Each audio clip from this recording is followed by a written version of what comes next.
ప్రభుత్వము తగ్గించాలి petrol diesel ధరలను తగ్గించాలి పెట్రోల్ డీజిల్ ధరలను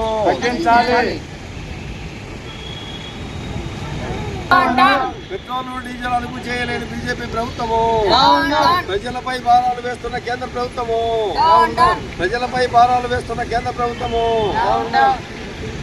సత్యనారాయణ సిపిఎం కార్యదర్శి పొద్దుటూరు. ఈరోజు పెట్రోల్ డీజిల్ ధరలు అదుపు చేయడంలో కేంద్రంలో మూడవసారి అధికారంలోకి వచ్చిన బీజేపీ ప్రభుత్వము విఫలమైందని చెప్పొచ్చు. ఒక మాటలో చెప్పాలంటే, ఎందుకంటే మూడవసారి కూడా ప్రజలు అధికారం కల్పించారు. అధికారం కల్పిస్తే ఇప్పటికీ దాదాపుగా పెట్రోల్ డీజిల్ ధరలను ఈ మధ్య కాలంలోనే 1 లీటర్ పైన 10 రూపాయల చొప్పున పెంచింది.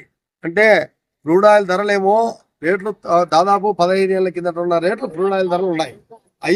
అయినా కూడా ఈరోజు పెట్రోల్ ధరలు ఈ అమాంతంగా 110 రూపాయలు 120 రూపాయలు అని చెప్పి 120 రూపాయల దాకా లీటర్ అమ్ముతా ఉన్నారంటే ఎంత దుర్మార్గమో ఆలోచించాలి. 15 ఏళ్ల కిందట పెట్రోల్ డీజిల్ 30 రూపాయలు ఉండేది. అంటే ఆ రోజు ఉన్న క్రూడ్ ఆయిల్ రేటు అదే రేటే ఈ రోజు కూడా ఉంది. ఎందుకు గాను ఇవ్వకూడదు అంటే అసలు రేట్ ఏమో పెట్రోల్ 50 రూపాయలు అయితే మిగతా 70 రూపాయలు ప్రజల నుండి పన్నులు వసూలు చేస్తున్నారు. ఇది సరైనది కాదు. కాబట్టి వెంటనే పెట్రోల్ డీజిల్ ధరలను తగ్గించాలని, లేని పక్షంలో ఈరోజు దేశవ్యాప్తంగా ఈ కార్యక్రమం జరుగుతూ ఉంది. దీన్ని కంటిన్యూగా ఈ ఆందోళన కొనసాగిస్తామని చెప్పేసి ఈ సందర్భంగా హెచ్చరించదలుచుకున్నాం. దీన్ని కూడా ఇక్కడ మన రాష్ట్రంలో ఉన్నటువంటి కూడా బీజేపీ ఏది చెప్తే దానికి తందాలా అని చెప్పేసి వీళ్ళు మాట్లాడుతూ ఉన్నారు. మన రాష్ట్రంలో వైసీపీ కావచ్చు, టీడీపీ కావచ్చు, జనసేన కావచ్చు పెట్రోల్ డీజిల్ ధరలు పెంచుతా ఉంటే చూస్తా ఉన్నారు తప్ప, లేదంటే ఇది పెంచకూడదని చెప్పేసి ఏ ఒక్కరు కూడా మాట్లాడిన దాఖలాలు లేవు. ఏ ఒక్కరు కూడా ప్రెస్ మీట్ పెట్టిన పరిస్థితులు లేవు రాష్ట్రంలో. కాబట్టి మీరు కూడా ఇక్కడ ఉన్నటువంటి రాష్ట్రంలో ఉన్నటువంటి పార్టీలన్నీ కూడా ప్రజల వైపున ఉంటారు, లేకుంటే బీజేపీకి తొత్తుగా వివరిస్తారో తెలుసుకోవాలని చెప్పేసి ఈ సందర్భంగా చెప్పదలుచుకున్నాం. కాబట్టి దాని పెట్రోల్ డీజిల్ పెరగడం వలన ఒకదానికి ఒకటి చైన్ లింక్ లాగా మొత్తం నిత్యావసర వస్తువులన్నీ పెరిగిపోతాయి. ట్రాన్స్పోర్ట్ పెరుగుతుంది, ఆర్టీసీ ఛార్జీలు పెరుగుతాయి, రైల్లో ఛార్జీలు పెరుగుతాయి. కనీసం పేదవారికి ఆర్టీసీ బస్సును కూడా దూరం చేసే పరిస్థితి ఈ పెట్రోల్ డీజిల్ ధరలు పెరగడం వల్ల జరుగుతుంది. కాబట్టి దీని వెంటనే ఈ పెట్రోల్ డీజిల్ ధరలను అదుపు చేయాలని చెప్పేసి సిపిఎం పార్టీగా ఈరోజు దేశవ్యాప్తంగా ఆందోళనలో భాగంగా పొద్దుటూరులో కార్యక్రమం చేస్తా ఉన్నాం.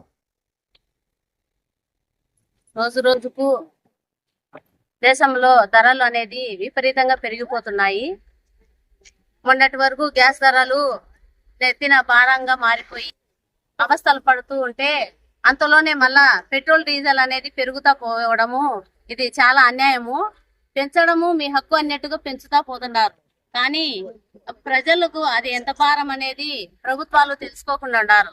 అధికారం ఉంది చేతిలో అని మీరు పెంచుతా పోతే, కానీ పేద ప్రజలు వాళ్ళ కష్టానికి తగ్గ ఫలితం కూడా ఈ రోజు అది కూడా ఆలోచించాలి కదా. వాళ్ళ కష్టం ఏమో, వాళ్ళ ఫలితం ఏమో, వాళ్ళ కూలిపాటు చాలా తక్కువ అయిపోయింది. పెట్రోల్ డీజిల్ ధరలు ఎగిపోయినాయి.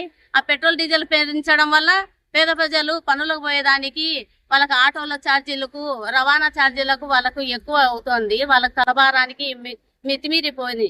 ఇలా మీరు పెంచుకుంటూ పోతే ప్రజల ఇబ్బందులు మీరు తెలుసుకోలేకపోవడము చాలా అన్యాయము.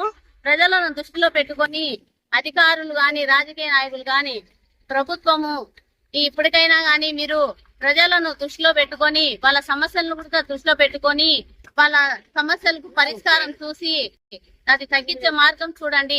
లేదంటే గనుక సంఘాలుగా, కమ్యూనిస్ట్ పార్టీగా, ఇతర సంఘాలుగా మేము పెద్దగా ఉద్యమాలు చేపట్టడము అది మీకు చాలా బాగుండదని మేము హెచ్చరిస్తున్నాము.